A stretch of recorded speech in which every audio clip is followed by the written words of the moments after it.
I brought back a treasure. Yay. From Alabama. What's that? We had a bit of discourse about it off mic, and so now we're going to have this argument right here and now. I'll put the picture on Twitter so everybody can see it, but Uncle Joe, neighbor Joe Raines, is sitting in today on mic 3, doubts the legitimacy of my fake Walker Texas Ranger signed cast photo that I got for my apartment. Let's just straighten out, because we've already had 2 misunderstanding arguments about this already. Yeah, what is everybody saying about this? So, I mean, it is just, this picture's dumb, is stupid, just in general. Hey, but don't come in here and insult the first time I've welcomed you in my home since 2020. Let's be honest. If you're gonna come in River's room and try to point out the wackiest thing on the wall, and that's what you attached onto, actually, that might be the wackiest thing. No, Stone Cold with milk above his bed. Oh, I didn't know that. He looks at when he jags it at night. Yeah, the Stone Cold is the weirdest thing. Hey, that's an art photo by Annie Leibovitz. Is he? Well, at least he has pants on. That'd be fucking real. Unfortunately, Rivers couldn't find the other one. I couldn't find the NC-17 version of that photo. But back to the point at hand. These pictures weren't here before, though, right? This is like a new addition. Because I don't remember. Probably since Joe's been over. I remember the hot tub picture. Yeah. And I remember that. I just don't remember that. Christopher Cross has been here for a long time because we actually had Matt Lieb on the show, and this was a while ago, and he was talking about going on a date with Christopher Cross's daughter. He was like, "Oh, that's so weird you have that." Who is Christopher Cross? He sings the song "Sailing." He also sings what's the song with Michael McDonald? He was the guy who put his clothes on backwards. Oh, you got it's. He's all I remember about this particular song is it starts off by Christopher Cross going, "It is the night, I'm on the run," and then Michael McDonald in the background just going, "And I've got such a long way to go." That'd be fun if he did, when he did backup, he still did taking it to the streets, like for every song. For every song he was on, it was just always they're trying to Steely Dan's trying to sing Peg, and he's in the background taking it to the street, and then Walter fucking Becker hits him with something. But no, the newest so he's a singer. Yeah, Michael McDonald. Yeah. Christopher Cross. He's a singer. He's like a singer-songwriter. Like a lot of songs that are famous, he wrote. Like the Janis Joplin. That's Chris Christopherson. Oh yeah, Christopher Cross. Wait, who the fuck is Christopher Cross then? All right, fine. Well, I had a whole 420 theme song I was gonna play, but apparently I gotta play. You're not allowed to do that. You don't even smoke weed. Why can't you just do both? Okay, fine. All right. So Christopher Cross wrote what I would argue is the the thesis statement of what we call yacht rock, which would be which one was in Blade? That's Chris Christopherson. Okay. Yeah, Christopher Cross sings this. This is his song, "Sailing." I thought that these were all the same person. No, very very much. Yeah. Oh yeah. Smooth. I don't like smooth. This. No, I like it a lot. Oh yeah. Y'all just blazed up. This is the music for blazing on a boat, man. No, this sounds like a movie from a really horrible movie in 1983. But I like the music from those horrible movies. Yeah, dude. In 1983. Listen, it's got wind chimes, Joe. It's not far down to paradise. Oh man, she's so sad, staring out the window. It's raining. He's on a train going to work. He is also sad. No, this hot dog isn't good anymore because I'm sad. Yeah, well, they're stuck in the city. They're going away in their minds. In their mind's eye, they're on an island where they're sailing because sailing takes me away to where I'm going. He's at a stoplight and a newspaper blows by. Yeah, you're in the right headspace. What you need to do. It's winter now. The seasons have changed. Guess who's still sad? Both of them. No, but you need to open your heart and accept what's about to happen to you, which is the chorus is imminent. And when it hits you, Joe, you're going to be on a boat drinking pina coladas. I mean, honestly, what does it matter, though? Her dad's never going to accept him. Well, here we go. You're going to be shocked by the ending of this movie. Takes me away to where I'm going. That's Christopher Cross. Pretty good. Yeah. Wait, does Christopher Cross do The Blade theme song, Runner. the theme song from Arthur. What? No, I don't know who does the theme song for Arthur. I think it is. Hold on, pull it up. It's the Yeah. theme song from the movie Arthur. What is it? Something in New York City.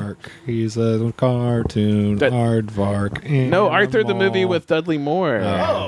Who cares about that? Yeah, the Dudley Moore. I do. That movie's awesome. I did think you meant the Aardvark on PBS. No. With Dudley Moore. You're right. Yeah, Christopher Cross does do Arthur's theme. And that song rules. So Wow. I like Christopher Cross again. Hell yeah, baby. Play that song. It's a good jam. That's a good movie. But yeah, this is our. It is 420 as we're recording this. Obviously, it'll be 421 when y'all listen to it. So normally we would start this with the Minutemen and the song Corona, but today I figure we'll go a little. He's not going to play the Arthur song. No, we're gonna go a little Easy Star All Stars and their cover of Pink Floyd's Money, which instead of cash registers and coins dropping, it's a lighter and a guy coughing and a bong bubbling. So, which is more accurate to a Pink Floyd listener. Exactly. It'd be much easier to get his hands on a bong than it would be a register. He's probably trying to get his hands on his kids. Probably. God damn it. No, I can't even smoke weed right now. Nights and weekends, Linda. Nights and weekends, Linda. Well, I'm playing this for because a specific you don't reason. Smoke weed. Well, no, and that's not the kind of not, music somebody who doesn't smoke weed would well, put yeah. on. So not just that. Let the record show. Rivers promised me if I watched Fast and Furious series with him, he would smoke weed with me. And you still haven't. So well, then let's crack that shit on the TV right now. And we'll does smoke this TV weed. work? It does. And we'll watch. We can do a companion Fast podcast. and Furious, and I've never we can seen just any get of them. Blaze the whole time. Yeah, let's get That high and sounds watch good. Fast and Furious. You said you would, and America's listening. You still haven't made good on your end. You got to watch it. All right. Well, I mean, I'm not It's like working. 12 movies. Yeah, exactly. I'm not working. I can do this. You got to watch all of them, including Hobbs and Shaw. I mean, for all intents I heard and purposes, that's the good one.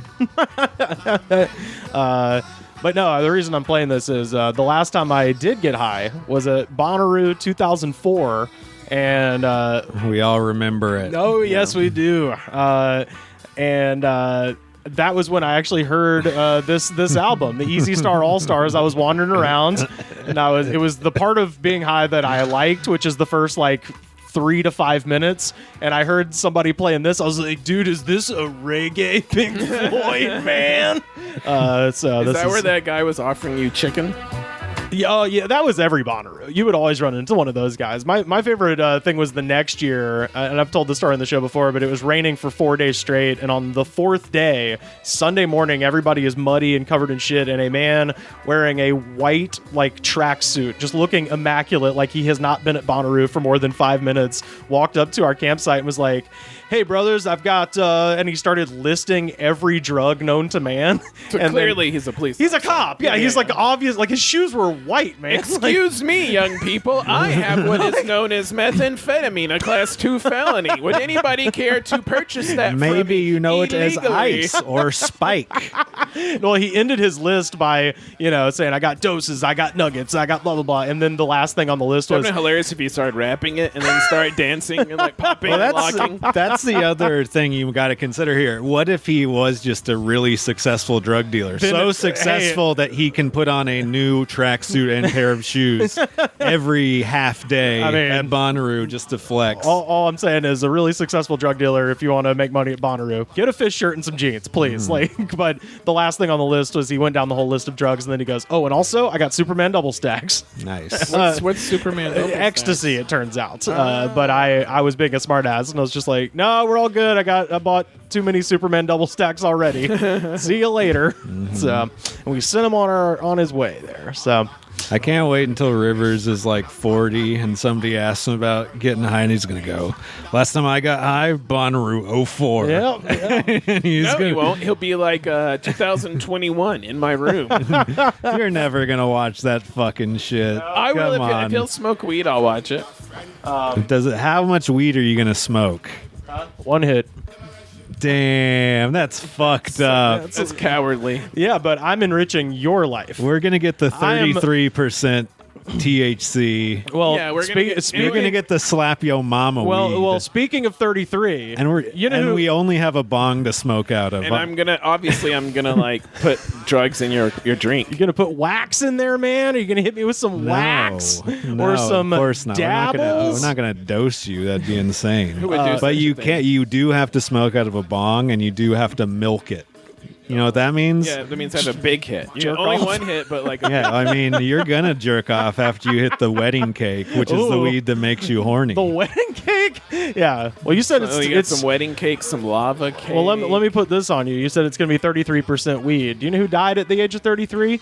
Jesus. And you know what I'm doing? I am taking the marijuana upon myself. The sins of Joe Raines. See, Joe, this is why he has a bad time when he smokes weed. He thinks about fucking Jesus and shit. See, I'm taking the sins of Joe Raines not experiencing Fast and Furious onto myself. I am willing to take that mental anguish in order for you to have it might be the good good. news. The good news of Dom Toretto and Luke Hobbs, the whole gang. I'm going to bring them into your life. I don't think anybody is willing to believe those movies aren't like trash. Yeah, you've never seen them. Yeah, but I have never met anyone who's like they're cinematic classics. No, it's just Joe.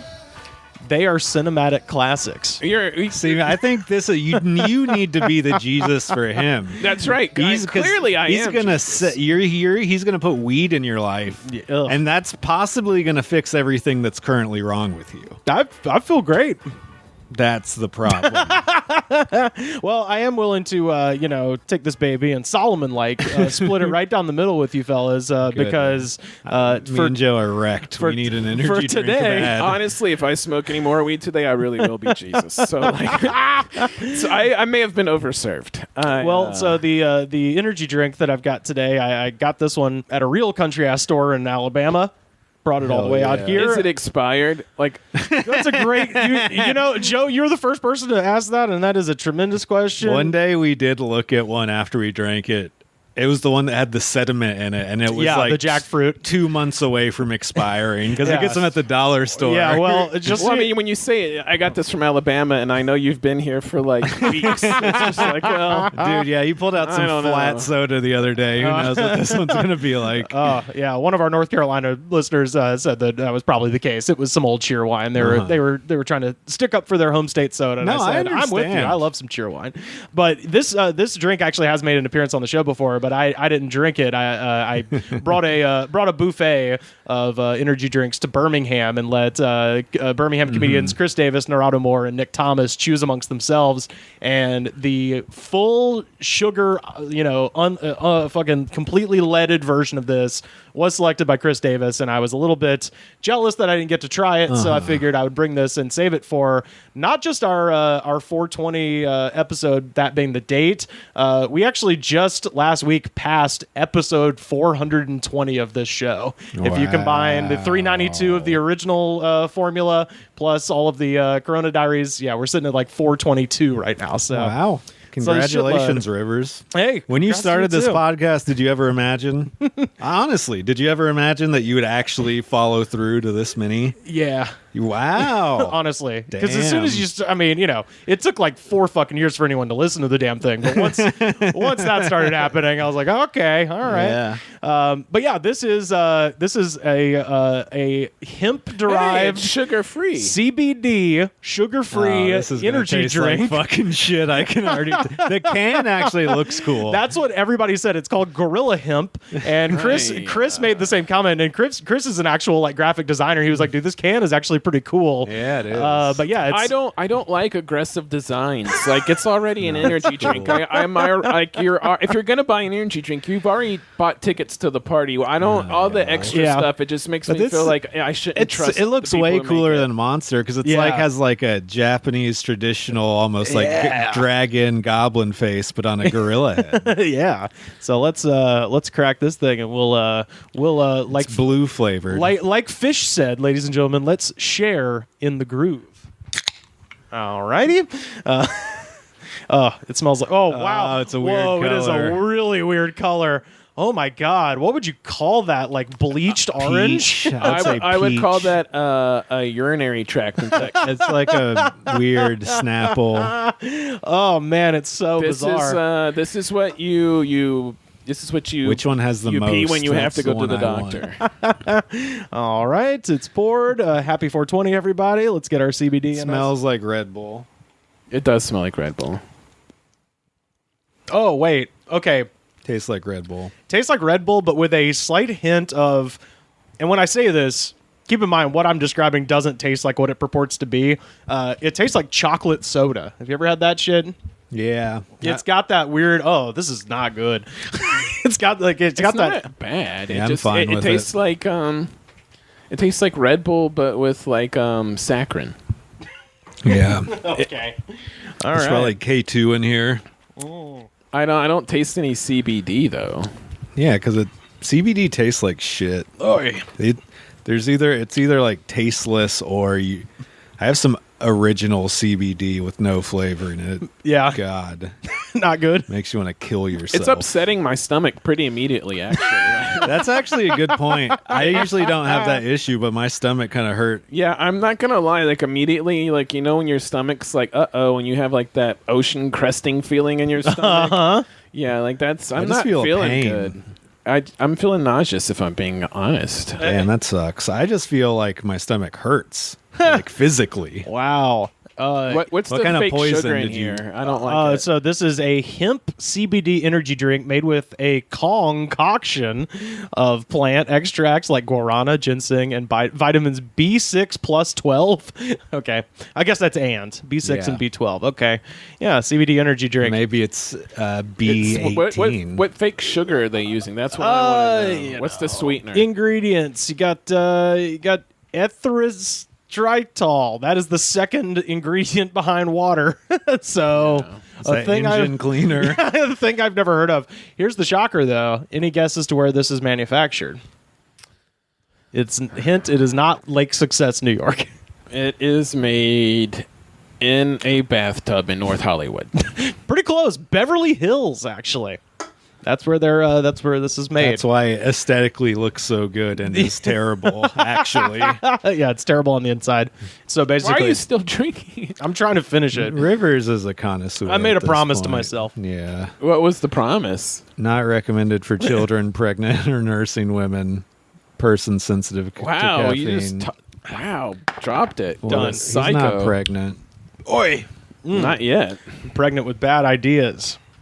Yeah, I still don't understand what the CBD. I guess it's probably the CBD that's not even real CBD. The hemp It's CBD. hemp CBD. Yeah. So that's What the is- kind what's that's the less difference? Cool. I don't know. This one, I went on their website and they were very adamant. Like, you will not fail a drug test if you drink a shitload of this. So, Yeah, but why would you drink a shitload of that? I don't know. Because you're people insane. where weed's not for legal. the studio audience at home. Dude, there's shops in Texas. Rivers is glistening. He almost immediately after he finished, he drops the cup, looks up at me, and then just sweat appears. Yeah. Well, It's starting to be it's not summer. hot We're gonna here. get classic Rivers sweaty. Nobody yeah. gets sweatier than Rivers. well, I That's now what I say. I now fully understand. There was a comment made by Chris Davis on this show when he drank it, and I now know exactly what he means. He drinks it, and Chris goes, "Hey, is a drink supposed to have 3 separate aftertastes?" And I was like, that was funny as hell when he said it, and now I'm like, Yeah. I get it, because it does. It has 3 very distinct, like... And the fucking- color is just straight diarrhea Yeah, water. it's such I a- take, No, that's I, I'm telling I you. take back when I said it looks peach if you can see light coming through it. When you can't, It it looks does look like like, something you see on the running down the curb outside. Yeah, outside. Yeah, it's from the fucking Winnebago. It looks like this gorilla has a kidney infection. Is what it looks like. It's that Winnebago drip, baby. Yeah, it's weird. Yeah, you're the houselessness town. Also, look at this, outside your everybody. apartment is Look at getting the crazy. nutrition facts. Look at the top left. It's not a straight line.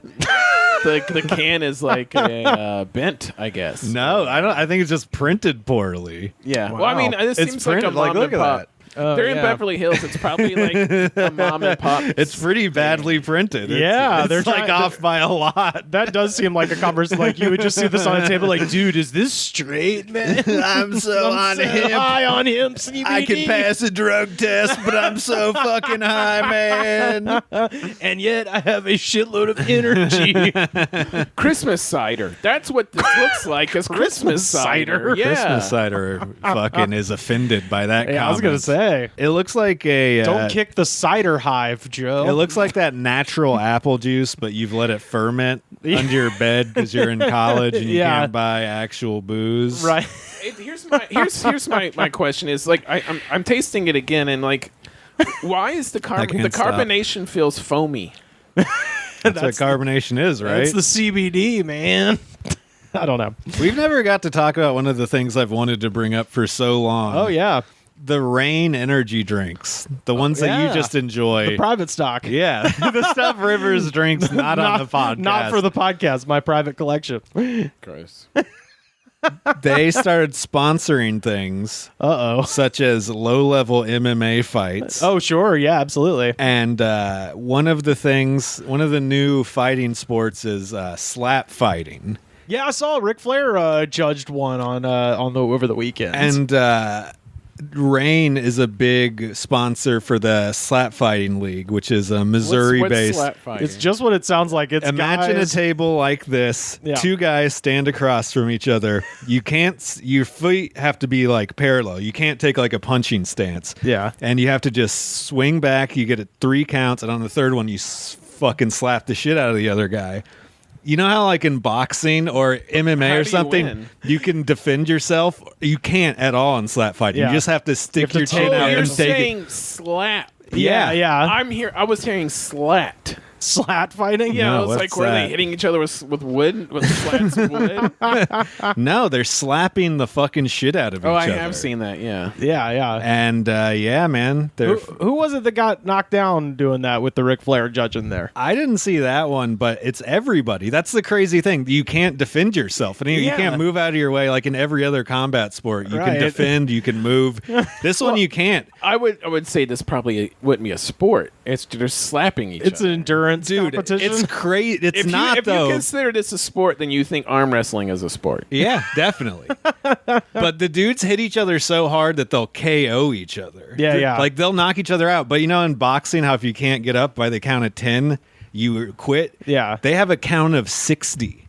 So these guys get knocked out, and then their friends literally pull them up off the ground onto their feet, and then they wait 60 seconds, and then they just slap the guy back. But they have like a concussion already. Van Damme movie. They have a concussion already, so they can't slap back, and then the other guy just fully knocks him out. This is going to be the sequel to Lionheart. Yeah, it's crazy. Reign loves it. Sometimes they don't even get knocked out, though. The people quit just because they've been slapped so many times their face starts getting cut. Oh, yeah. They get lacerations on their face from getting slapped so fucking hard. Jesus. Well, and face scars and it's a rule that you have to down 3 reigns before the match. Is that true? No. I was going to say. Hey, man, get you in that zone. But it's crazy. If you flinch, you got to get slapped again. It's like a child game. No flinches, dude. I think that's funny. I think that is like the energy drink equivalent of like getting your first set on Conan is when you get your first deal with some sort of combat sport. You're like, dude, we put our fucking foot in the door, man. Dude. I realize it's just slap fighting, but bro, next stop, fucking it's legal in Bellator. One state. It's legal in Missouri. Slap fighting? Yeah, all the people who do it are from like Arkansas. That makes sense somehow. It's from the Ozarks. I don't know why, but that somehow makes sense. They all go by nicknames because I don't think they want to use their real name because why would you? I think it's illegal, kind of. You're a slap fighter. Yeah, I don't know. Some of them are pretty badass. I was going to say, I wouldn't do that shit. Dude, there's guys who never get past one slap. There's a couple dudes who like every person they fight after they hit them, it's just done. It's crazy. I wouldn't make it to one slap. I'd be like, I'm good.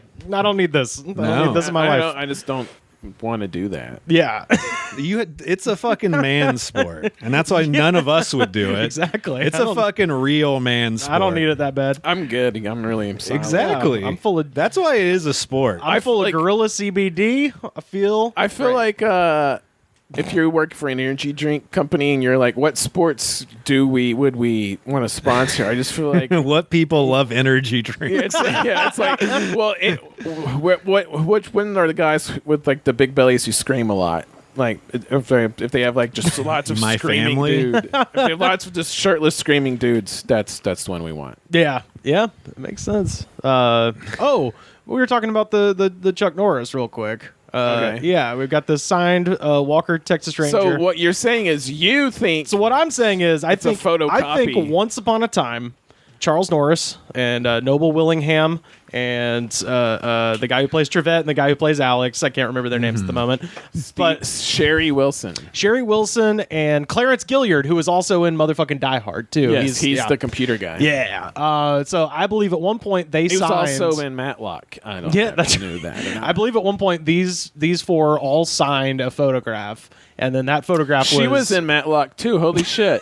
Everyone was on Matlock except for Chuck Norris. You know what the best part of Matlock is? No. The theme song. The theme song is pretty dope. good. It's pretty good. Yeah, but no, the reason Matlock is better than like all the other courtroom dramas is because he gets to eat hot dogs every episode. Every episode he's eating a hot dog. So you're jealous of Matlock. Of course, he gets to wear dope ass suits, white suits, and hot dogs. And then that actually, what an act of courage to wear a white suit and eat something with mustard and ketchup on it. Various degrees of beige, really, the suits are, but they're also leisure suits, and they're also seersucker. Some of them are seersucker. Dude, if I had a seersucker sports coat, shit. I'm not getting hot dogs anywhere near that. That's out of the question. I'm going to be wearing it all the time, and it's going to be like pastel and like plaid and shit. It's going to have all kinds of colors. Yeah. He's going to have to be beating these chicks off with a stick. That's right. That jacket. That's life. My point is, I think that is a real photo that someone with signatures on it that somebody did a high-res scan and then printed and then sold to me on eBay in 2006 with the fake signatures on there. It does look to me like it was the signatures are with a pen. Yeah.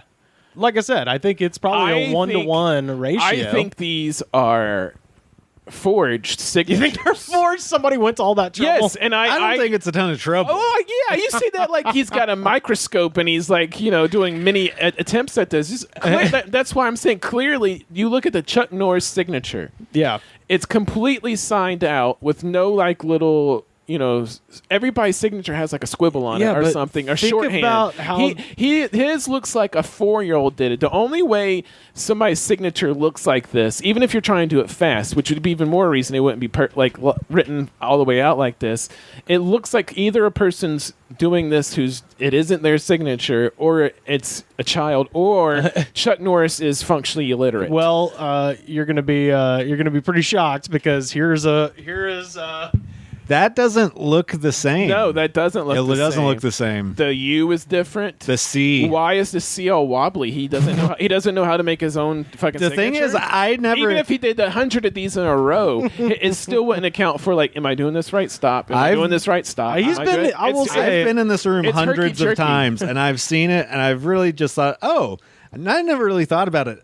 Joe is bringing up some good points, and now that we're looking at his real signature, that could easily be forged. That's totally forged. You can see in the C where he's stopping multiple times he's looking back and forth is what he's doing. All right. I am a genius.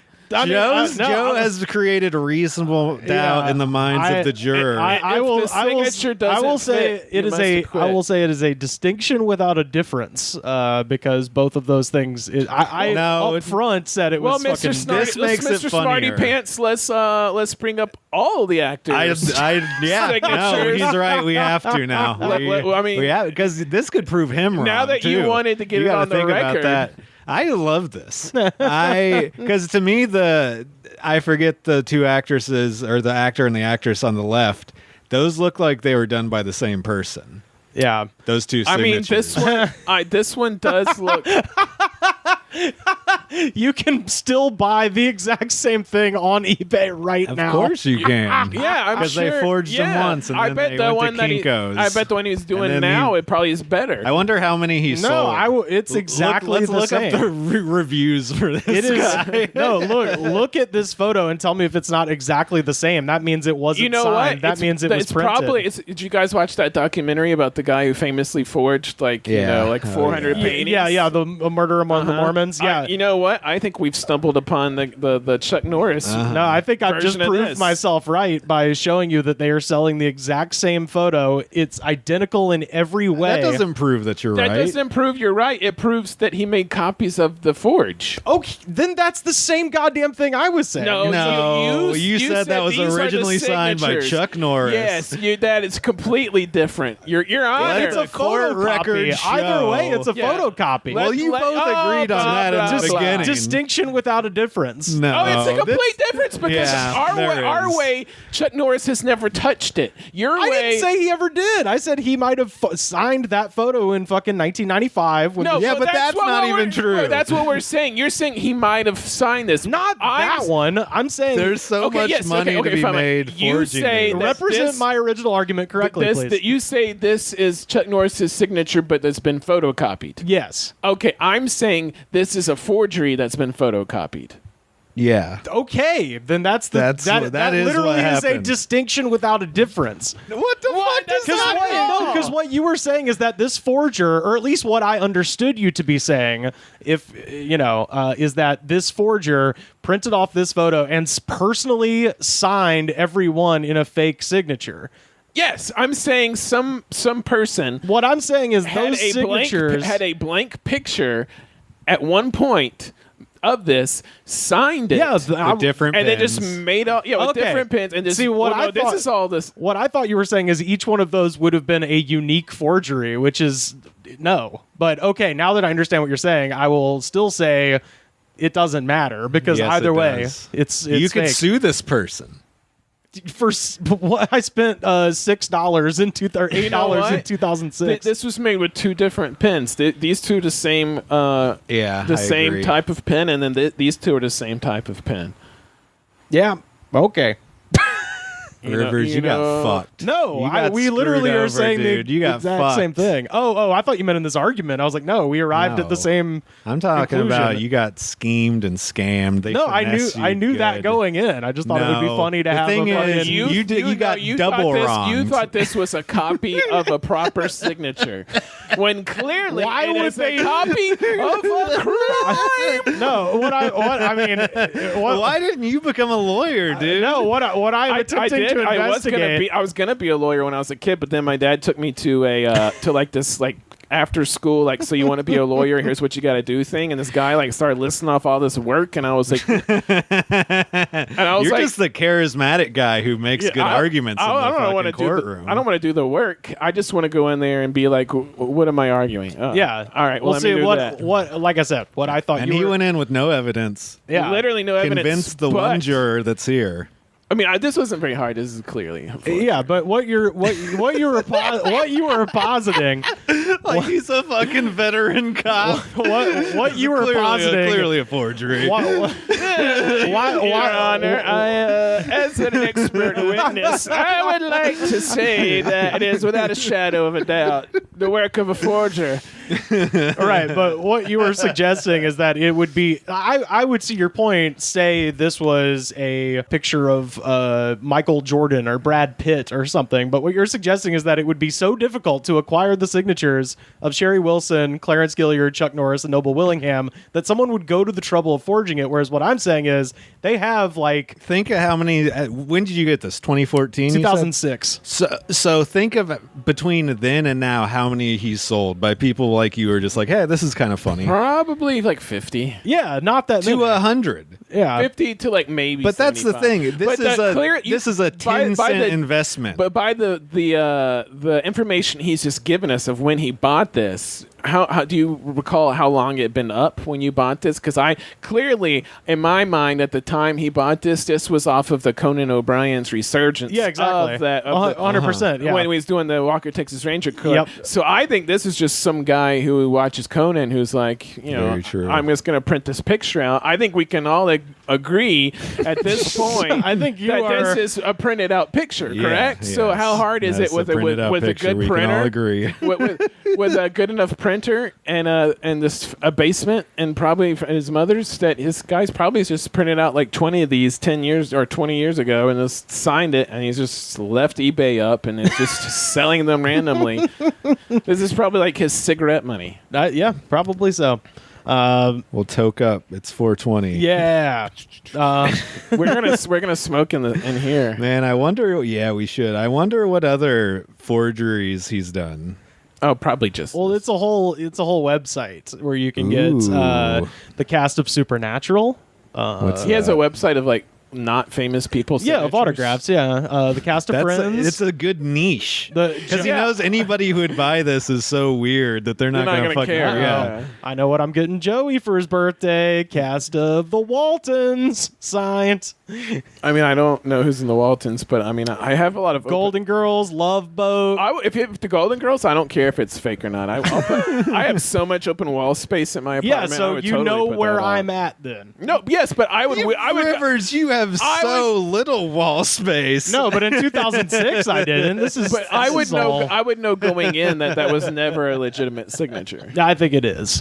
I'm still saying it is. I don't think. We looked up what Chuck Norris's signature was. The same. No, it was not. Stop it. If he's trying to fit his pin within an 8x10 photograph, he's wearing all black, so he's got to fit his signature above the hat. I can see the man being slightly constrained in his handwriting. I mean, clearly you don't understand what's going on here, man. If this is legitimate, that means this was at some kind of picture signing opportunity. Nobody carries around a picture of the four actors in case they want. Okay, here's the thing. Joe is autograph collectors. Joe's right. We need to look up the other signatures. But I tried already. If you get this, then that means there's hundreds of these that were done, because that means they were all sitting at a table going sign, not necessarily, and giving out. And that's the only way who's carrying in what autograph collectors, man. It's a whole industry. You're out of your fucking mind if you think someone is carrying around a large picture of the cast of Walker Texas Ranger. Just hoping he's going to run into all of them. No, you go to out of your mind? Are you out of in what universe? There is even if this was brand new when you bought it, that means that there would have to be a universe where this person is carrying around this giant ass picture. It's not giant. It's an 8x10. Yeah, it's a 1-to-1 reproduction of an 8x10. So someone's carrying around this, and they're not even in the same place in this universe in your head. So they're just going like, well, I got Walker, and now I got to go get the old guy, and then hopefully within 20 years of just wandering around Hollywood, I'll run into the guy, and I can just slowly collect all these signatures. That's fucking psychotic. All right. So the Twitter is at Joe MF Rains, and I want to reach out to one of our listeners. Shout out to Brian in Montana, working hard, driving them trucks. Brian is a baseball card collector, and those circles are, they would run up against each other a lot, which is the autograph industry. That their whole thing is they go to television conventions where it's like, oh, meet so-and-so. And the point is to do shit like this, to get a signed cast photo, and like, for instance, if you have... In those type of situations, you don't have to bring your own picture. They just... That's what I'm telling you. That's what I'm telling you. If I don't think Brian's into the same type of thing. But he can vouch for me as far as authenticity goes in reproduction. That's what I'm telling you. This is clearly from one of those, like, convention-like situations where there's 100 of these pictures, and they're just going, your turn, your turn, your turn. So that's possible they could be in that situation. Then I just won the argument. No, because that's what I'm telling you. If you're doing that, that would be even more of a reason to have some kind of like shortener of your He would have signature. figured out where to put it at that point. At that point, he would have figured out where to put it, so your argument maybe it was make his sense. first one of the day. Even so, why would he not know how to Rivers makes a good point. Why would he not know how to make the C in his name? There's plenty of room because Chuck here. Norris has been kicked in the head an inordinate amount of times by Bruce Lee. Clearly, you haven't been watching Chuck Norris because Chuck Norris hasn't been kicked in the head since the 70s. So his defense is pretty good. Look, man, CTE is as real as CBD.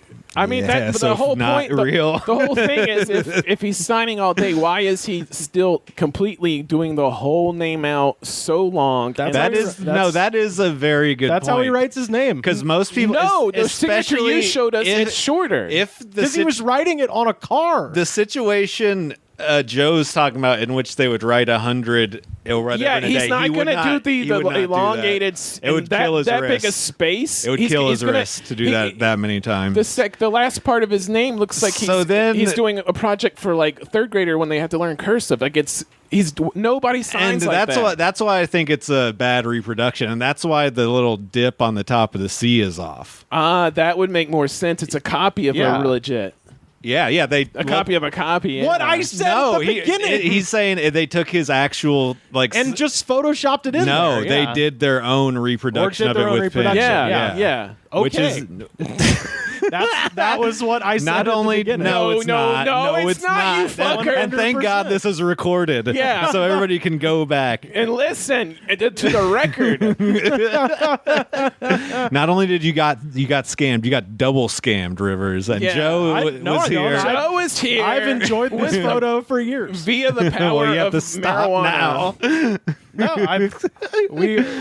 If that's the same, so you're saying that they took the original autographs and transcribed them themselves. Yes, because that's the only way you can figure out why this. Because that's shit. Remember the movie he was talking about earlier? That's what they did. They would look at their real and do their real signatures and then try to. Okay. But the thing is, if you watch all those murder shows when they leave ransom notes that are faked and shit, they all have issues like that because you can't really copy somebody's handwriting exactly. It's very difficult. That looks like somebody trying to approximate someone's signature or a child. Okay. Yeah, it does. It's very maybe Rivers kicked in the head theory is good because he is very bad. I was going to say, he wasn't like elderly in 2000. Whatever. He was. Chuck Norris is straight up in his fucking 80s. If this was real, 60. If this was real, this would have been done in like the mid 90s. When the show was on. Yeah. So then he would have been like what, 50s, 40s? Yeah. Also, this website, and again, doubt its veracity at your own discretion. What's the name of the website? eBay.com. Okay. It says autographs are all pre-printed within the 8x10 promo photo. Excellent professional reproductions of the original. So they admit it's a reproduction of the signature. Yeah, they're saying of the original. Exactly what I said 45 minutes ago, where it's a 1-to-1, extremely high-def photocopy of the original. That's what they're claiming. But of course they would claim that. Okay, I don't believe that. That's what everybody claims. Alrighty. I like how I won at the end. No, you didn't. You did not win at all. This is why you need to smoke weed, Rivers. I opened my third eye to smoking weed is the only way to explain your argument that there's a man walking around Hollywood with a giant picture waiting for the chance to see the dude from Matlock. So I can use the Friends. Can you believe I was at Cantor's every day for 7 months? And then there he was, my perfect Blues Saturday. I just walked in there and changed my life, and I completed my lifelong project. Yeah. Let's bring up the Friends one and see if they look similar. Well, no, what I was going to say to the Friends one is like, for someone in the autograph-seeking industry, which I have demonstrated is an industry based on the fact that this exact photo, which I bought in 2006, is still available on eBay in 2021. Therefore, there is some money to be made, even if it's a little bit. In the autograph-seeking industry, it might be easy to get a signature from someone, say Matthew Perry, et cetera, just by going to a TV convention, But then Jennifer Aniston, as an A-list star, that's going to be a little harder to get. But autograph seekers that is their shit, and they carry portfolios with 8x10 photos like this in order to complete them in order to make reproductions. Let's look up a real autograph. How much it costs to get a real autograph from just some celebrity. I mean, just any celebrity. I just want to know. I don't think you can just offer money for an autograph. Yeah, you can. Yeah, you can. I mean, like, I think people sell like autographed baseballs. How and would shit you like even? that. Oh, like I guess I was thinking like going up to Jennifer Aniston and being like, "I'll give sign this check, Jennifer. sign this, and I'll give you $40." That'd be psychotic. That is why celebrities always go, "Who do I make it out to?" Because that diminishes the value. So it's less lucrative to be able to sell online if it says to my friend Joe from Brad Pitt, as opposed to just Brad Pitt. Oh, I just thought they were being polite. No, it's a way to diminish the value of their signature, so you can't go back and sell it. But why would make any money off me? I'm fucking Madonna. Yeah, but why would you care if they make money off of you? Yeah, you're an asshole. You know. Yeah, fuck you. Just sign it. Sign it and let them make $30. What is it to you? Oh well, Liz's Hollywood Autographs has a COVID-19 announcement. So she's trying to fill orders as fast as she can, but she's not able to do so all the time. So apologies in advance. Ew, is she like a stalker? And you're like, I bet she's like a paparazzi. That's what they are. Yeah, that's dude, autograph disgusting. seekers. Boo! I don't like that. Yeah, now you hate these people. Yeah, I was gonna say, you're advocating for them 30 seconds ago. That does not negate their existence, is what I am saying. So I don't like that. That's gross. Lordy. Anyway, I'm glad this is forged, so these 4 people didn't have to get bothered. You know? Well, Noble Willingham is not with us anymore, so were it real, that might be worth something. But I knew going in, it was just a reproduction of an original 8x10. I mean, as a picture to have on a wall, it's funny and exactly. And I would probably do it as well. The Christopher Cross one's weird, but okay. Yeah, I agree. Nobody knows who that is except for Rivers. And that's the problem. Yeah, so it makes you feel like he really likes Christopher Cross. People come in wait, do you really all like the time. They're like, "Is this the Blade Runner guy?" And Rivers has to go, "No, it's not the Blade Runner guy. I get that all the time." That really is the best thing I've ever heard. I'm just going to start saying that about people who I've never heard of. Is it the Blade Runner guy? Is that guy from Blade Runner? Just any movie. Sharon Stone. Oh, the one from Anaconda? No, she's in Blade Runner. I have a Mike Lindell, My Pillow Guy update. So sounds like it's going to be a buzz kill. Oh, it's fun. It's real fun. At some point, he's just going to kill himself. I hope you guys. No, absolutely not. He's a fighter, Joe. No, he's for sure going to kill himself. Like I would absolutely put money on it. Mm-hmm. I don't know if you know this, Joe, but Mike Lindell got kicked off of Twitter, and he's currently getting sued for $1.3 billion by Dominion Voting Systems. And now, as a response, he has launched his own free speech website, social media website called Frank. That's good. I like that. Frank. And the fun thing about Frank is it's a free speech website where you're not allowed to take the Lord's name in vain. That's the number one rule. That's a good rule. And you can't swear, you can't say God damn it or anything like that, or Mike will be mad at you. Is it called Frank because you get to be Frank? Unless because you get to be racist. Yeah, it's because you get to be a Frank. Let me be frank with you here. I'm gonna be frank with you. They're replacing us. But yeah, so he's launched his social media website, and it immediately didn't work. So he had to send out a message like, "Hey, we were going to do this on Saturday, but we're moving it to Monday." And then Monday it was crashing again and still not working. So as far as I know, you're still not able to make a profile. As soon as you are, obviously we'll have our website on there. I love all these Trumpy guys. They make plans and then just do not follow through with any of the legwork. It's just like I'm gonna have a social media platform and totally like why isn't it working? Oh, because I don't know. Well, people love ideas. It's like the politicians who just overpromise and then do nothing. Well, they just did that like pact too, right? Or they were going to do that crazy pact, America First pact. Oh, sure. And people were like, "Well, what is it?" And they're like, "Well, let's just take a bunch of shit from other stuff we like." And then it was like, "Oh, we didn't." Oh, it's incoherent. It's Nobody incoherent thought about and this. racist. Whoops. All right. Well, we're just going to have to scrap this. So in order to, and keep in mind, the MyPillow guy is a former, as we documented it on this show, and it's been talked about other places, a former heavy crack addict. And Joe Raines. I've never once in my life have I done crack. Thank you very much. And the only one in this room who's ever wanted to buy crack was Rivers. That's true. Conversational crack. I always thought it's on our YouTube, youtube.com/thegoodspod. Somebody responded to our Popeyes thing. We did that thing with Tim Limbrick about the history of the Popeyes guy, and somebody said, I like this content, but the banter is annoying as fuck. And I was like, but that's the content. That's the content. Well, I think they just like the facts about the Popeyes guys. It's like, okay, then read the fucking book. Let's be honest. If you've never met me or Carter, we're all annoying. I guess. I'll own up to that. It was just very funny that he was like, I like the content, but not the content.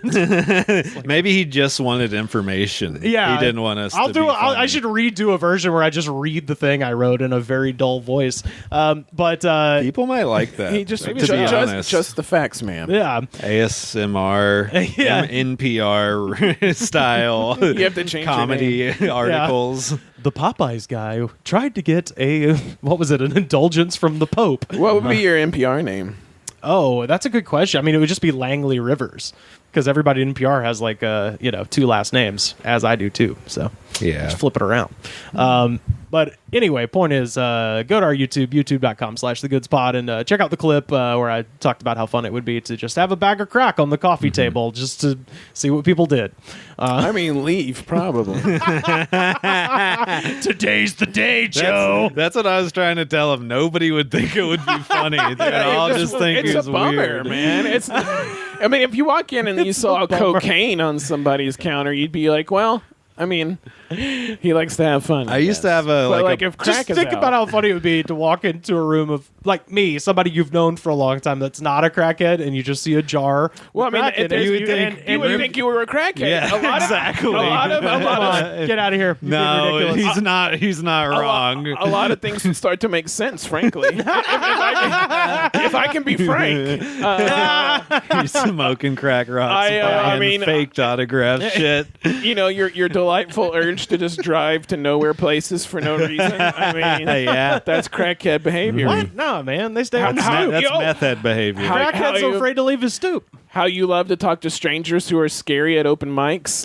That's definitely crackhead behavior. I do that too. Yeah, they get the interesting people. Sometimes you got to learn. Yeah. I'm on a chord. Sometimes you got to open your heart. But the point is, the man is a former crack addict, Mike Lindell, and he is committed to a 48-hour, what he calls a Frankathon, where he's trying to raise awareness about Frank by broadcasting on Frank for 48 hours. He's been smoking Frank. We'll see. You can be the judge of that as I share this.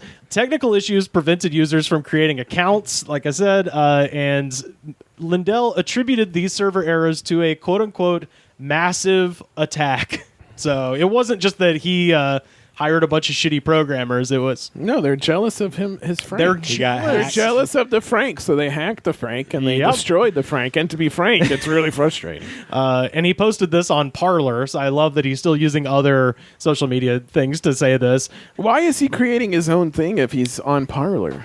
He's got to branch out. He's also created his own. He's trying to make his own Amazon called My Store. So in addition to I would call it Scamazon. Yeah, Scamazon. Right, guys? Tweet at us if you thought that was a good joke. I'm with you, Sam. But yeah, so 5 hours into the broadcast, he dealt with, so many people that are just trying to do good work. And, in the grand tradition of the Jerry Lewis telethon, unfortunately, he did get a prank call that he thought was from Donald Trump. I love prank calls. So. Yes, I have Mr. Trump on standby. Are you ready? Yes. Go ahead, sir. Hello, everyone. We have the president here, our real president, everyone. Hello, Mr. President. MacronShow.com, bitches. MacronShow.com. Okay. All right. I guess that was. You see what they're doing? They're attacking us. And this is what. That even came up. They're hacking into our phones. It came up that it was a legitimate number? Call. Yeah. So that was What did he say? It was a British comedian who has a show called MacronShow.com, bitches. And then he got hung up on. It's like some classic, like old school, like CNN. It's Baba Booey shit, dude. Yeah. Baba Booey. So about 12 hours into the stream, Mike Lindell announced that he would be launching a new 2-hour-long documentary called Absolute Interference during the second day of the Frankathon. So he's basically just giving himself 2 hours off of this thing to play his documentary, which, as I said on the show, the first one that he released was so boring it wasn't even like fun to laugh at. It was just fucking torturously boring. Around 1:30 a.m. on Tuesday, so he's been going for, damn near 12 hours at this point. Lindell started ranting about late-night TV shows Jimmy Kimmel. From there, he began talking about how the supermarket chain Costco canceled him. Quote, "They loved My Pillow, but jumped on the bandwagon of cancel culture. Shame on you, Costco." He then mentioned receiving death threats halfway through his Costco rant, and it is unclear whether or not Mike meant to imply that he was receiving death threats from Costco itself. So in the middle, he's like, "I've been getting death threats," but he didn't say. This whole thing is just like, hey, my demographic of people is people who want to talk even though everybody else is telling them to shut up. He did actually say that he was going to take a break at 3 a.m. and he said, "I'm going to smoke more crack." Yeah, well, no, he said, "I'm going," and this is perfect product placement. "I'll sleep for a couple hours and it'll be quality sleep on My Pillow." So you gotta give him that. He is expected to carry on streaming for another 24 hours with a continuous slate of guests calling in to speak to him. So this is ongoing, apparently. I don't understand who's watching this. Like the people who Crazy are people. The people are No, I tapped out, man. I tried. I fucking tried. It's so boring. like the people who would still be listening to Trump. I don't feel like they're just like, yeah, My Pillow guy. It's probably people like this who are just need to write an article for their job. Yeah. Yep. People will want to know what happened. Yeah, no, I did. And they're like, fuck, I guess I gotta watch this for 4 fucking hours. 8, actually. This journalist watched for 8 hours. So that's pretty impressive. Give him a fucking raise. He needs a give- raise. Give him a gun with one bullet. But yeah, so that's fun. He's going Jerry Lewis on him and shit. Gotta love it. It's fun when you're spiraling, but also trying to desperately grasp for relevancy and attention. Yep. My buddy, who has a very conservative dad, told me that a couple of years ago his sister gave their dad a My Pillow for Christmas, and he was like, "Dude, it's literally the happiest I've ever seen my father." Like, he was fucking over the moon. He was like going crazy over it. So I've always wanted one of these. Yeah. I've always wanted something nice I could hug, not you stupid kids. This pillow won't disappoint me like you did. Yeah, exactly. Oh, shit. I've got a story. This was sent in to us by our friend in Ireland at Paul Gleason.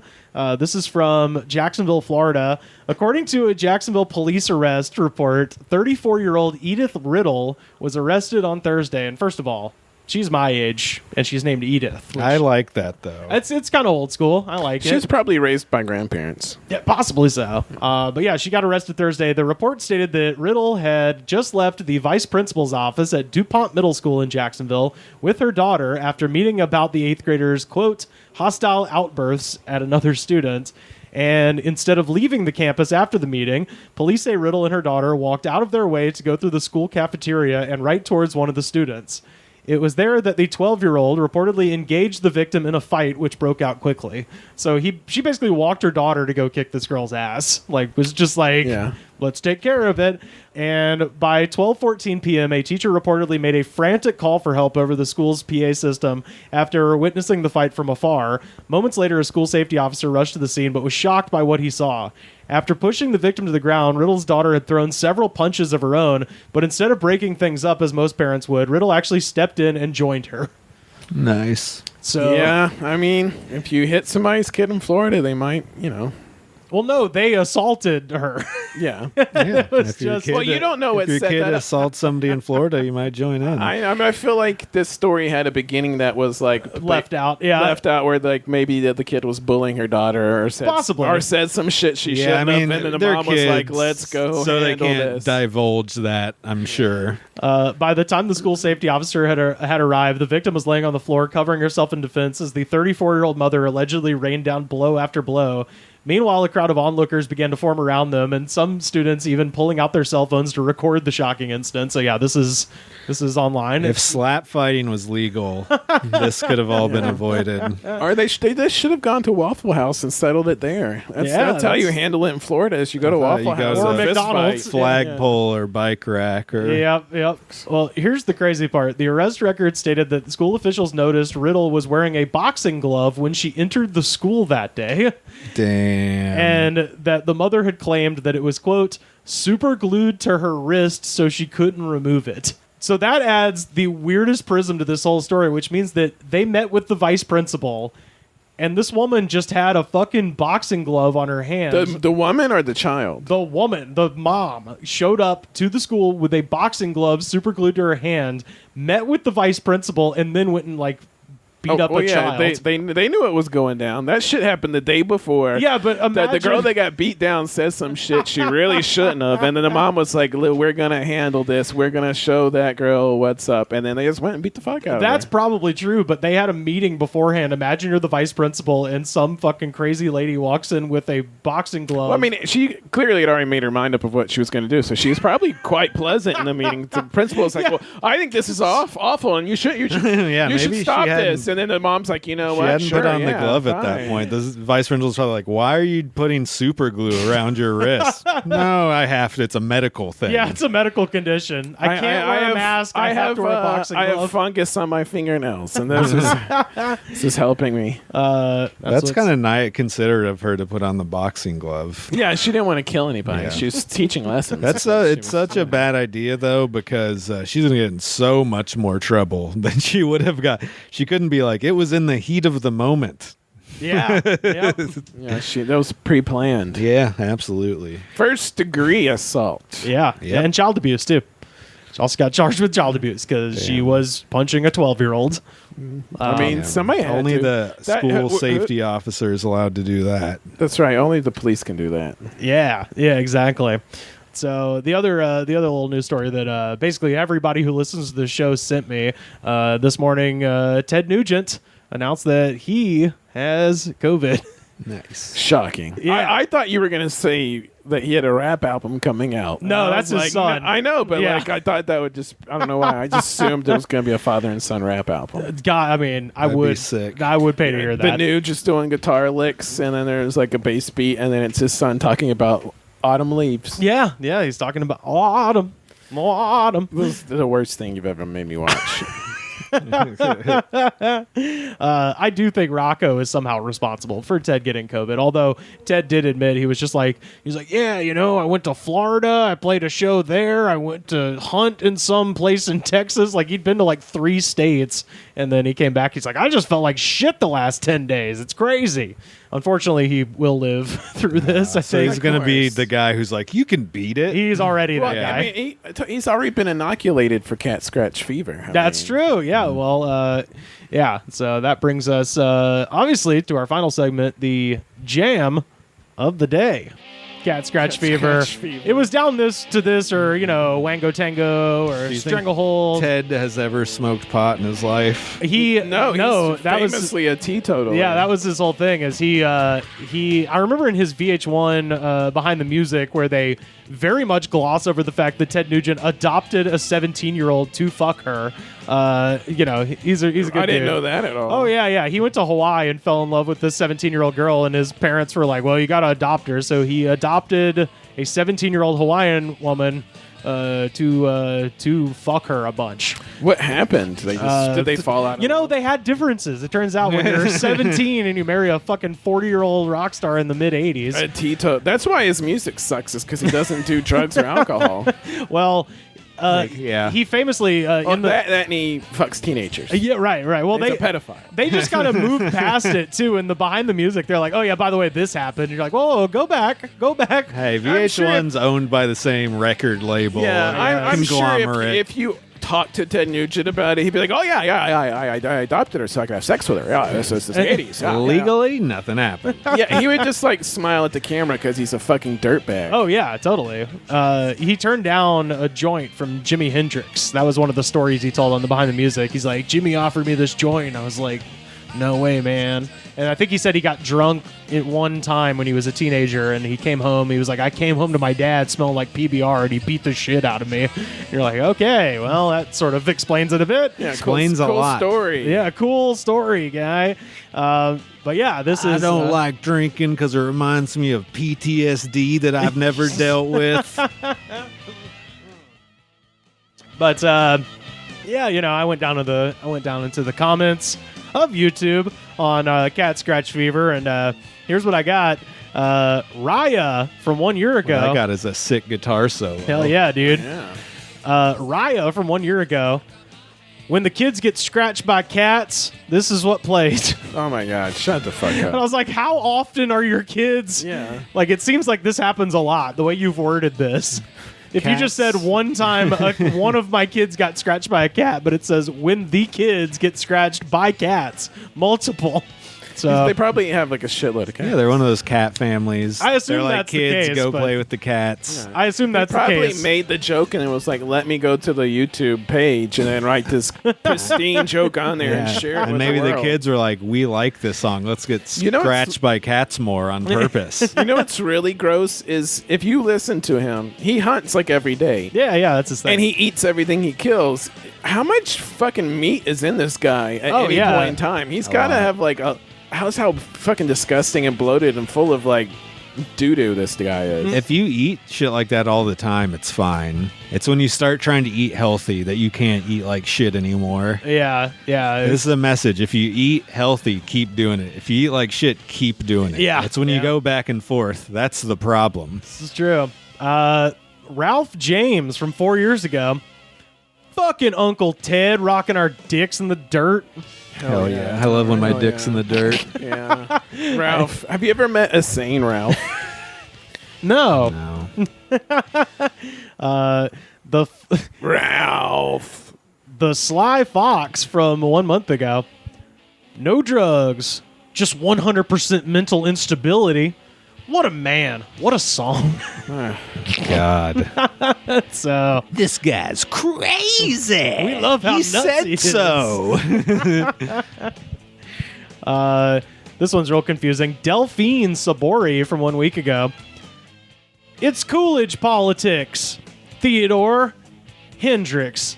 And Coolidge was never a president. It was to see who in Arizona would become president. And it's for me ever and ever. So you just learned something about President Calvin Coolidge, guys.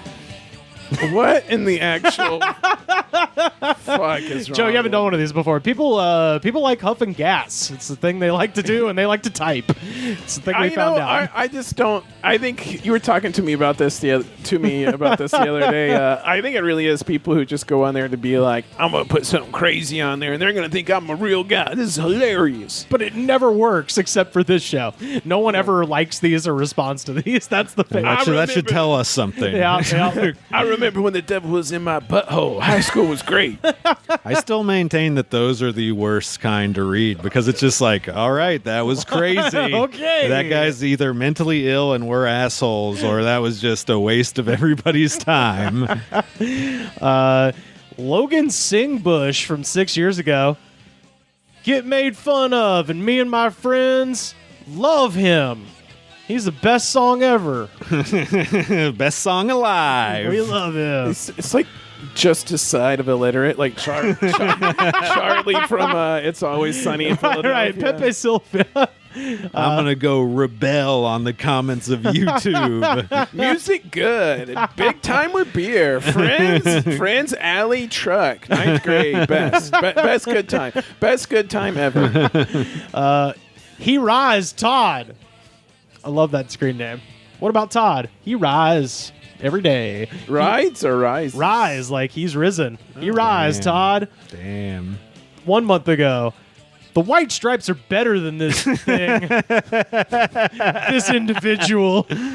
Oh, man. Is that just the whole comment? That's it. That rules. The white stripes are better than this thing. This individual. You see that a lot on YouTube where people just come on to just say something else is better. Like, I didn't know. It'd be funny if it's like just a random video of like a fat kid crying and be like, the white stripes are better than this. Like, I guess there's the Detroit connection, but that doesn't make any sense. The king of Mohawkar from 1 month ago. Thank you, Mr. Speed. Great music, Ted. This is my daily school alarm clock sound for my daughter. She likes trap and rap garbage music. So this is a comment about how he abuses his child with Ted Nugent How you music. get your child to do everything you don't want them to. 100%. This was there's the recipe book. Yeah.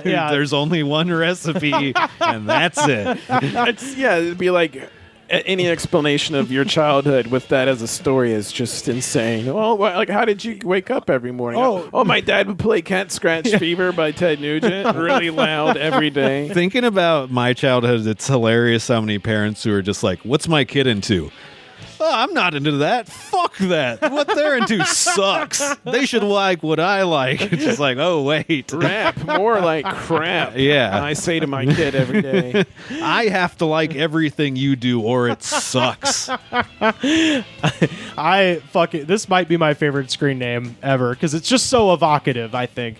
Uncle Ouch from a year ago. Right. Uncle Ouch. Uncle Ouch. Because you're like, I get it. This guy, he doesn't have any kids, so he can afford to run headfirst into a fucking a truck or something. Uncle Ouch. Uncle Ouch. I fall down a lot. Yeah, I don't know why they call me that. Oh, ow. Who put this set of stairs here? Uncle Ouch from 1 year ago. Ted, I'm that kid that yelled your name out at the Pittsburgh International Airport in 1980. And then, this is awesome. I cut my lower lip running and falling into a Bronco to get to your concert the previous evening. Always was and will be forged by your music. So I get why he's called Uncle Ouch, just because he hurts himself a lot. I mean, that's what you think, but you know what? My detective brain is telling me he's a child abuser. He's Uncle Ouch. He's beating these kids. He's just beating them. He's the discipline uncle. Yeah, he's worse than all the others. Oh man, he's an abuser. That's the hard part of not having tone on these usernames. Yeah, I know. I'd like to see this guy because then he's I could like the guy from the first season of True Detective. You know, he's worse than all. He's the others. Yellow King. Yeah, he's the Yellow King.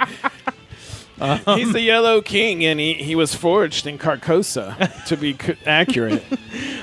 Bill Guy from 4 months ago. There's demons in lottery tickets. They scratch the metal and it's on. I could fucking ice skate on them with no issues. Quit yelling at us. We're high. But it's in all caps, Sam.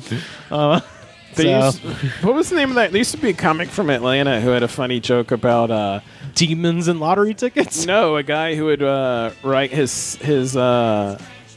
sets on lottery tickets that he bought heroin in. Like they would buy heroin and they'd be wrapped in a lottery ticket as like a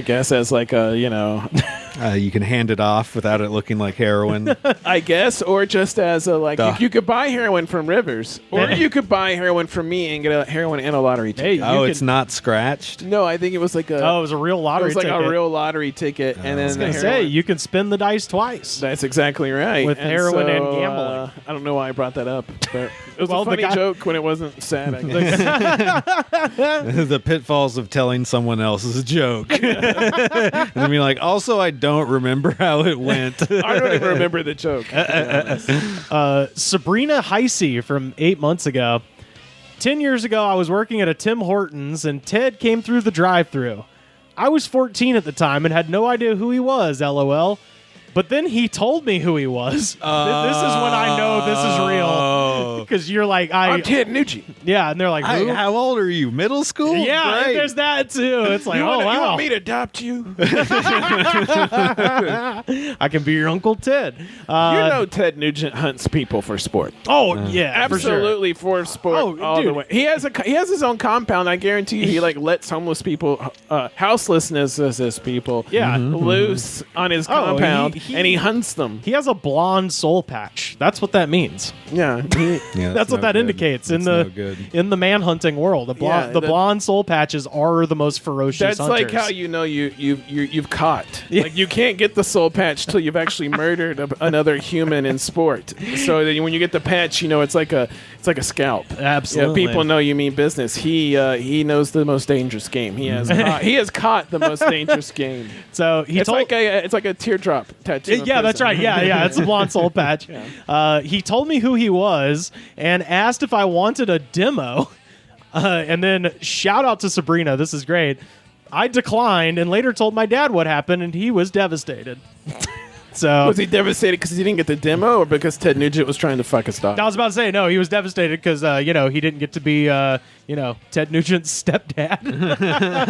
Hey, guess what? My daughter's a groupie for Ted Nugent. She's Ted Nugent's father-in-law, rather. She's 14. It'd be his former father, because Ted Nugent would adopt her. Hey, y'all, remember my daughter? She ain't my daughter no more. Ted Nugent adopted her so he could, yeah. But the good part is he doesn't drink or do drugs, so I figure it's fine. Yeah, he just has sex with teenagers. Evan M. Young, 9 months ago. This house is cat piss fever. I've shit myself a million fucking times, and I'm surprised I haven't died from this gross place. Whoa, hoarders. You hoarders, dude. Yeah, this guy. But why is he sharing that? I think because you anonymously on the internet, dude. Yeah. You got to get it out somewhere. Anonymous. It's a song about cats, Joe. It's a song. It makes sense. He's in his little. He's completely surrounded on all sides by 10-foot tall columns of old newspapers, and he's hobbled out his little corner in the hoarder house. Maybe he had the wrong window open, and he thought he was on his live journal. Yeah. Lori Ann Richards from 10 months ago. For my family in heaven. I'm sorry for the loud music. Sorry, Grandma, but I'm rocking tonight. I fucking love that idea of like you're annoying your relatives in heaven with your loud music. It's so loud they hear it in heaven. She says, sorry for the loud music, but it still inspires me. So it's like, yeah, I'm sorry, but also fuck off, great grandma. Inspires her to do what, though? She just ends. What would the Nuge inspire? Well, there's a besides pedophilia. There's a bit of a strange volta in this one because she says it still inspires me, and then everything switches to all caps. There's no punctuation. It just says it still inspires me, and then all caps. Hey Ted, met you in 1979 in the woods. LOL, drunk and surrounded by foxes. Thanks for the warning. LOL. He's just out in the woods. I know. That's what He's just at any point in time. If you don't see Ted Nugent, he's in the woods. That's the curveball with this particular artist, because while all of these sound crazy, like many of our other ones we've covered, with Ted Nugent, I'm like, okay, probably. I mean, if you meet a man with the soul patch in the woods, run. 9 out of 10 times it's Ted Nugent, and 9 out of 10 times he's hunting you. Yeah, I was gonna say, if it's nighttime and you see the Nugent in the woods, it's too late. If you follow the North Star, if you see it, it's too late. He's already hunted you. If he's allowing you to see him, it's too late. You've already been caught, and now he's peacock. He's strutting. He's strutting around his kill. Got a couple more here. This one, after her comments today, I'm actually in favor of this one too. Scott Bailey from 1 year ago. I'm in favor of removal of House Speaker Nancy Pelosi and replace her with Jennifer Aniston. Miss Aniston will straight out in this mess. Miss Aniston. After today. No, I mean, I'm mostly... Jennifer Aniston might have handled that a little better. I think anybody would have handled that better. It's like that old joke of putting a bunch of monkeys in a room with typewriters. Right, like literally, that would have been a better thing than her... being like, oh, we're so glad that George sacrificed his life so we could get the bare minimum of justice. Florida? I mean, no, she's from here, which is it's Florida is to California. Well, we should send her to Florida. Yeah, I mean, hey, her and Feinstein can both go to Florida. Perfect. Yeah, absolutely. And then they could put what happened to Matt Gaetz? Is that still going? Is he still speaking of fucking children? Is hanging on, man? Yeah, he did the Jeff Ross thing. He didn't say shit, and it seems to work. Unfortunately, Jeff Ross is still apparently working. Unfortunately, that is how it works. He had like a 14-year-old girlfriend. Yep. That's not hyperbole. He was fucking a 14-year-old. Allegedly. Parody, jokes. Entertainment podcast. Sun State John 1 year ago. Man, I'm all over YouTube. New stuff, years, new music, things to learn. Rammstein, Lords of Acid. Wow, the new fun crap out there. I miss you, Ted. Daytona, Florida. They killed spring break. Surf bums, student parties. Back then, you're never forgotten, Mr. fucking Nugent. You were with many great groups back then. Our youth. I love you. I love you. Kick beer, take names, and dominate every day. Sun State Designs. So I love that at the end he's plugging his fucking awning business. I mean, I'm happy he has a business from the way he's talking. Yeah. Just drunk as shit, being like, Spring Break, 1980, Ted, I gotta tell you. This is going to be Rivers one day. Absolutely. Bonnaroo, 04, last time I smoked weed. 04. He kept asking me for chicken. I was like, does he have chicken in his pocket? I was like, dude, I got enough double stacks. I was like, I love you, man. Why do you have a picture of just an old Mercury? It was for a sketch. I like that picture. Where I was playing the owner of a Ford Lincoln Mercury dealership, and I was thinking, what's the two funniest Ford Lincoln or Mercury cars? And it's obviously the Mercury Cougar and the 95 Ford Mustang. And so you went and purchased these online? No, I just printed them off. I found a high res and printed them off. This is the second to last one here. This is Matt Hessen from 3 weeks ago. This better be on every rock station, or else you're a Democrat. Damn. Who? What? I'll say it again. This better be on every rock station, or else you're a Democrat. This is one of those prime comments of somebody inventing somebody, like someone in their head and then being mad at them on the internet. But being so wildly unspecific about who they're mad at that they're fucking bullshit. There's a type of person out there. Bullshit. I'm on the radio and I don't hear no goddamn fucking nuge. And all these Democrats. All this goddamn cancel culture, liberal, pinko, fucking bullshit Democrats. But how are you supposed to pick up high school girls without the sweet riffs of the Motor City Madman? If I want to adopt that hot ass girl in the middle school, I'll fucking adopt the shit out of her. I'll go over there and I'll be like, hey, you want to hear my demo? Cool, let's go in my basement and get fucking married adopted. I want to be your daddy husband, but only for 3 weeks because I'm difficult to live with. But this also appears to be a threat where he's like, it better be on every radio station. But then what is the consequences of it better be, or else you're a Democrat? It's like, oh, okay. You better put it on the fucking radio station, or else y'all's all Democrats. That's what that fucking is. Do you want to be Democrat? I don't think so. He's like using Democrat like it's in the 90s and he's calling someone gay. Right, yeah. Right? Yeah, you're a Democrat. If you don't like the nudes, you're fucking like a Democrat, man. You believe in increased federal authority of the government. And finally, and this is almost as good as Uncle Ouch, particularly when I tell you what this comment is, but this is really me and Uncle Ouch we just adopting all the kids. That's what we do, man. Me and Uncle Ouch, we just punch them in the face, then we adopt them, and then we marry them. Well, much like Uncle Ouch's nickname was borne out in his comment, this one, as you'll see, also Oscar Wrong Way from 7 months ago. Mm-hmm. I love this song, although on March 12th, 1980, someone doped me at the bar. Nice. To make a long story short, it was a Quaalude that the bartender put in my beer because he was jealous of me. It sounds like the bartender's a good-ass friend. I wish somebody would give me a fucking Quaalude. I will pay to get a Quaalude. Or you're just being annoying as shit at the bar. And he's like, calm down. And he's like, hey, buddy, watch this. And then he goes and just doses his drink. So he says, the problem was his girlfriend was like a sister to me. I drank only 2 beers, and then I decided to go to the clubhouse. I don't know what that is. I assume that's a bar locally, wherever he's at.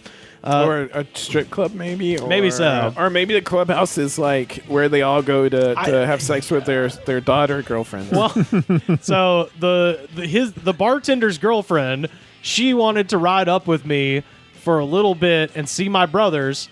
But anyway, when we left...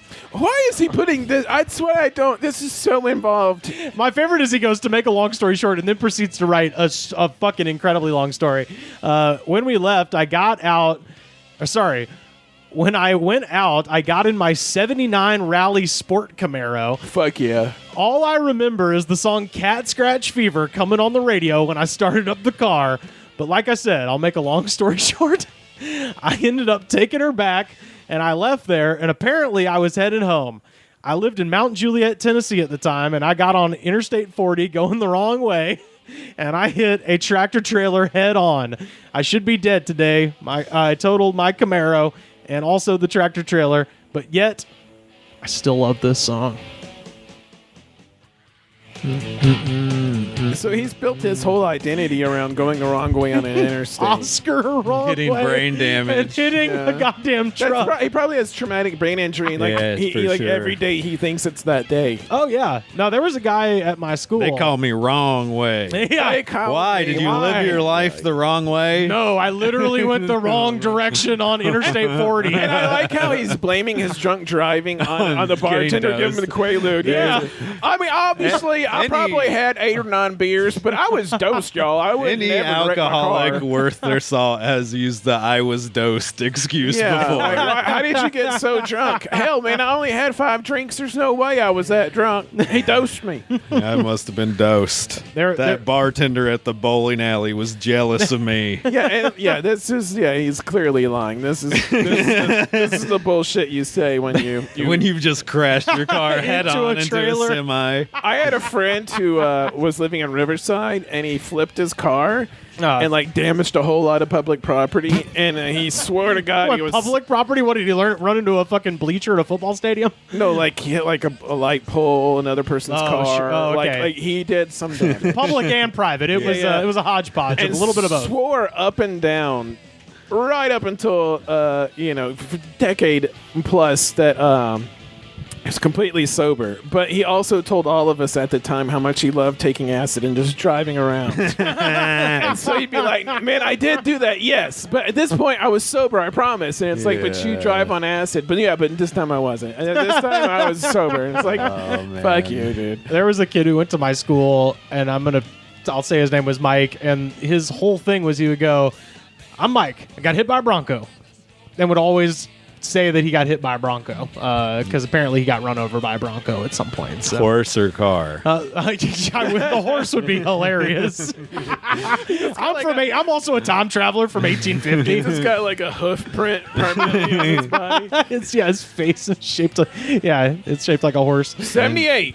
Ted Nugent concert. I just got hit by a Bronco. Horse, not the car. I knew a guy that took a bunch of Xanax and crashed his car through like the wall of like a brick wall next to a gas station. And he was like with it enough to where he like got out of the car and like was able to walk home because he was kind of close to where he was at. Yep. And then he told his dad what happened. Yeah. Because he felt like he didn't know what else to do, and his dad was like, "We're gonna call the cops and report it stolen right now." Genius, 100%. Genius. So if that's what happens, even if they knew you were in the car, if they don't bust you at the scene, you're basically got off scot free. I briefly dated a girl who got out of like 2 different DUIs that way, where just run away. She crashed the car, called her dad. Dad picked her up. I don't know what happened. Yeah, and they're like, "We know it's you. Like seriously, we know you did this." And they were like, wasn't me. Wasn't me. Never got Talk to my lawyer. Yeah, and they're like, we're not even going to give you a DUI. You just have to pay for the goddamn light pole you demolished. And they were like, I have no idea what you're talking about. Yeah. Oh, shout out to Oscar Wrongway. That is Ted recently COVIDed Nugent with his song Cat Scratch Fever. Motor City Sick Man is what they call him now. Yeah, they're Murder City pedophile. Yeah, exactly. Take that. The Molester City Sick Man. Yeah. The daughter girlfriend. Well, City. This has been an absolute joy. Joe, please tell people where they can find you online. I am on Instagram and Twitter at JOEMF Reigns, REINES. Joe MF REINES. Follow me on Twitter so I don't look like a stepdad following his kids. So I don't want to look like a dad boyfriend. Is that what you look like? You got to all these damn new 21. Well, I've only got like 100 and something followers, so it looks. Oh, well, let's make that That's jump. sad. Let's get Joe up there. Yeah, give me a goods bump. Yeah. So I don't have a scary low. I can promise you 5 people. Yeah, for sure. But nothing more than that. And the 5, I'm promising might already be following you. Right. I'm sure they are. Fucking Deem follows me, and I only know that because I thought the name was so funny that when I love that guy. When I see him like things online, I'm just like, this really is the best username of all time. It's pretty good. I do like Uncle Ouch, but fucking Dean's pretty good. Well, Uncle Ouch is suspect. Like, yeah, it could go Uncle either way. Ouch hunts middle school girls in the woods with Ted Nugent for sport. Sam, where can people find you online? Slam Harder, Twitter, and TikTok. Fuck You got to yeah. get on TikTok. Hell yeah. I don't want to get on TikTok. I didn't want to either. Now I'm going viral every day of the week. Yeah. It's a thing. We'll talk about it after. And fucking I can see Joe just being like, tell me everything. There's no time. So I mentioned this on the last show. I'll mention it on this one. Sam has another great podcast with a friend of the show, Cooper Lyden. It's called Shermed Out, and someone was mean in the comment section, and we don't fucking appreciate that. So we are going to try to counteract that negativity by having everybody who listens to this show go over to Apple Podcasts and give Shermed Out 5 stars and write a review. Keep in mind your audience is me, so try to write the funniest, weirdest thing you can. You can't swear. Somebody sent me a screenshot where they used the word balls, and I don't even know if that's usable. So you got to be like PG but strange. Send me a screenshot at Rivers Langley. Also, They should all leave their own YouTube crazy comment. That's what we're going for. Yeah. Everyone should do a hot 50-character riff that would be the most balls-ass crazy YouTube comment of all time. Also, that's kind of what we're going for. I think it's good when people write that they like Cooper less than me in the reviews. Yeah. Be sure to take Cooper down a notch. And you should say how much more handsome Sam is. Yeah, exactly. No, don't do that, because then he'll know it's a lie. Right. Otherwise, it'll drive him crazy, which is what we want say here. he's funnier. That would crush his spirit. It would kill him. But yeah, so take a screenshot, send it to me at Rivers Langley or on Twitter and Instagram, or at The Goods Pod on Twitter. DMs are open. Send me that screenshot, and I will pick the funniest one. And at the end of, let's say, the end of next week, I'll pick the funniest one, and I will send you a Goods from the Woods t-shirt from ProWrestlingTees.com/TheGoodsPod. So let's get those Shermed Out numbers up, everybody. Yeah, so that we can make Shermed Out shirts. Yeah, exactly. But yeah, so do that. Also, if you've not done so, head over to Apple Podcasts, rate, review, and subscribe this show as well. Check us out on Patreon, patreon.com/TheGoodsPod. This week I'm watching the Sgt. Pepper's Lonely Hearts Club Band movie with Chris Crofton. So starring the Bee Gees and Peter Frampton. So it's going to be real dog shit. I can't wait. And then also I'm going to be dropping the 2 reunion shows of my old radio shows from college. Nice. We got back together for WEGL's 50th anniversary and recorded new episodes of the Hot Damn Radio Hour and the Dr. Rock and Captain Fantasy Show. Those will be airing on Weagle at 7 a.m. and 10 a.m. on the 23rd of April, and then they'll be going up on our Patreon for free for everybody. Patreon.com/TheGoodsPod. On the 25th, I'll be putting both of those up, so check those out, and we'll see you next time. See my soft-light woman tremble like a rose in spring, crying out in youthful joy from the shivering trees, like waters of a spring. The waters move and sway like a willow in the breeze.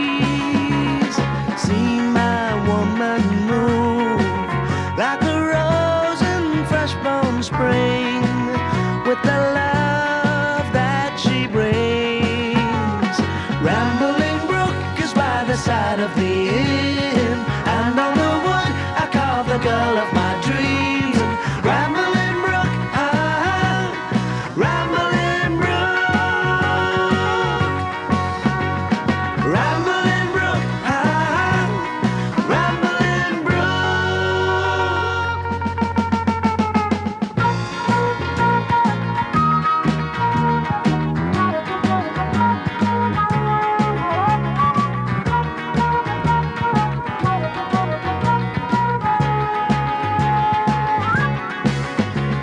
see myself flat woman, echo song all evening long, with the colors that she wears. But that was yesterday. Today the troubled spring is rippling with the wind as it recalls memories. Yes, my woman moved like a fiery fly in spring, took the love that she brings. Rambling Brook is by the side of the inn.